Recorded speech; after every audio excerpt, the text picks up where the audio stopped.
Hey guys, welcome to Harshu vlogs. இன்றைக்கி நம்ம சேனலில் என்ன பார்க்க போகிறோன்னா, ஹர்ஷு குட்டிக்கு பீட்ரூட் கட்லெட் நான் செஞ்சு கொடுத்தேன். அதை எப்படி செய்கிறதுன்னு பார்க்கலாம்.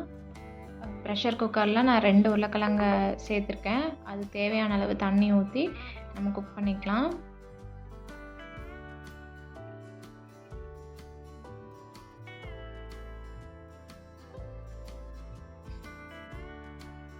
8 months ப்ளஸில் இருந்தே நம்ம இந்த பீட்ரூட் கட்லெட் கொடுக்கலாம். நான் ஒரு 4 விசில்ஸ் விட்டு எடுத்துக்கலாம் நம்ம உருளைக்கிழங்க. இப்போ ஒரு மீடியம் சைஸ் பீட்ரூட் எடுத்து தோல் சீவிக்கலாம்.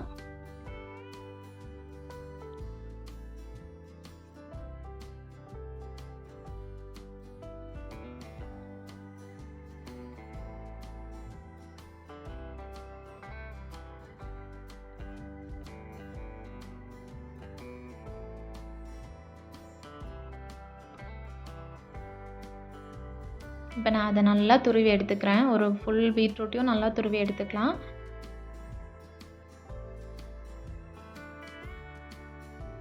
துருவின பீட்ரூட்டை நம்ம இட்லி பாத்திரத்தில் வச்சு வேக வச்சுக்கலாம்.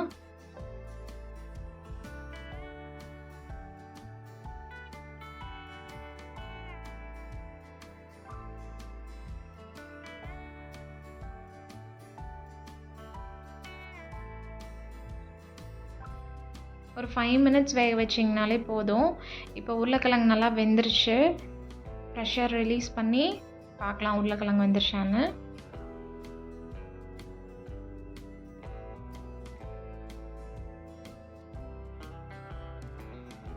கத்தி நல்லா ஸ்மூத்தாக போகுது. உருளைக்கிழங்கு வெந்துருச்சு. உருளைக்கிழங்கு நல்லா தோல்லாம் எடுத்துட்டு ஒரு பவுலில் ட்ரான்ஸ்ஃபர் பண்ணிக்கலாம்.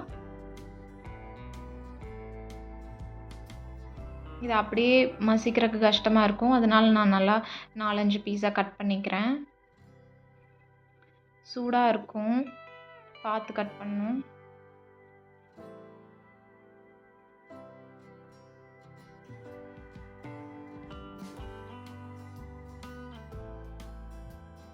இப்போ இதை நல்லா மேஷ் பண்ணிக்கலாம்.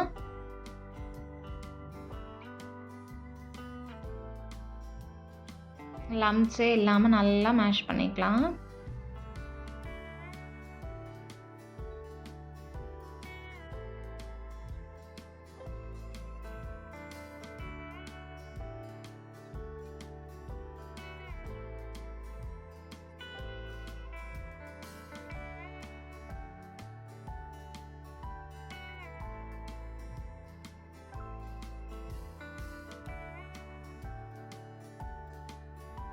நல்லா மைய மேஷ் பண்ணியாச்சு. இப்போ நம்ம வேக வச்சுருந்தோம் இல்லையா பீட்ரூட்டு, அதையும் ஆட் பண்ணிக்கலாம்.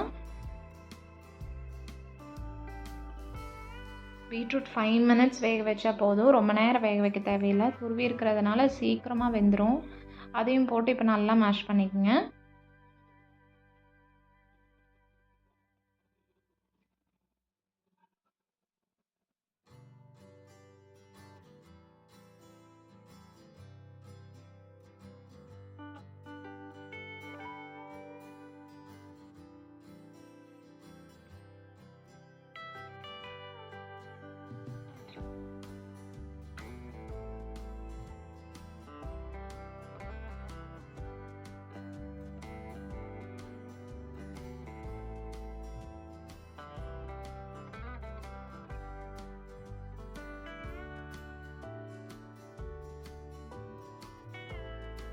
இப்போ நம்ம கரம் மசாலா ஒரு 1/2 ஸ்பூன் கரம் மசாலா ஆட் பண்ணிக்கலாம்.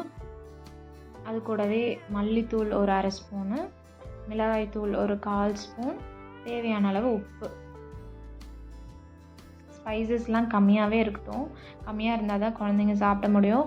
6 months ப்ளஸ் இருக்கவங்களுக்கு மிளகா பொடியெல்லாம் ஆட் பண்ண வேண்டாம். அதுக்கு பதிலாக மிளகு ஆட் பண்ணிக்கலாம். பெப்பர் பவுடர் கூட நீங்கள் ஆட் பண்ணிக்கலாம் காரத்துக்கு. அப்படி இல்லை காரமே வேண்டாம் அப்படின்னா எதுவுமே சேர்க்க வேண்டாம். சால்ட் அண்ட் பெப்பர் கூட ஆட் பண்ணி நம்ம நல்லா மாவு பிணைஞ்சு விட்டுக்கலாம். இப்போ நம்ம ஒரு தோசை பேனில் எண்ணெய் எடுத்து நல்லா ஸ்ப்ரெட் பண்ணி விட்டு சின்ன சின்ன கட்லெட் மாதிரி உருட்டி தட்டி பேனில் வச்சுக்கலாம். மீடியம் ஃப்ளேமில் வச்சுக்கணும். இப்போ பார்த்தீங்களா, சின்ன சின்ன பேட்டீஸ் இந்த மாதிரி இதை விடவே சின்ன சைஸில் பண்ணுறதுனாலும் பண்ணிக்கலாம்.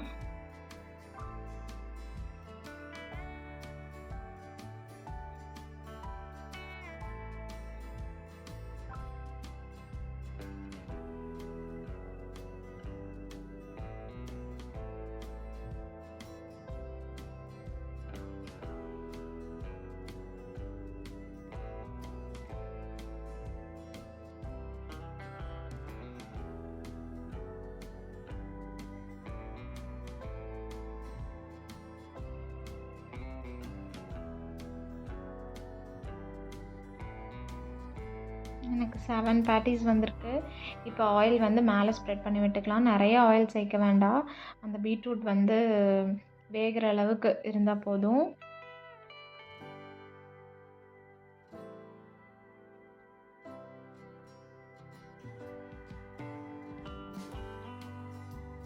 கருக விடாமல் அப்படியே கொஞ்சம் கொஞ்சமாக திருப்பி திருப்பி போடுங்க. டவுன் சைடு வந்து வெந்துருச்சுன்னு தெரிஞ்சால் அப்படியே ஈஸியாக வரும்.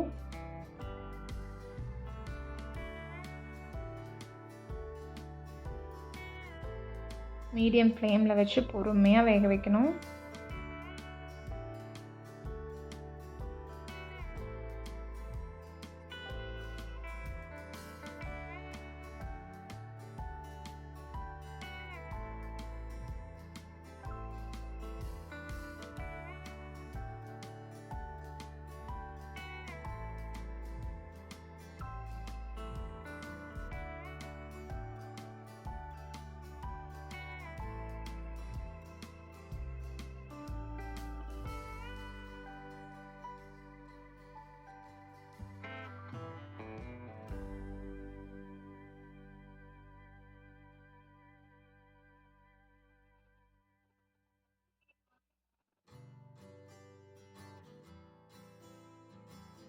இப்போ பாருங்கள், நல்லா வெந்ததையும் இந்த மாதிரி தான் இருக்கும். 2 சைடும் வெந்துருச்சு அப்படின்னா ஈஸியாக வந்து ஃப்ளிப் ஆகும்.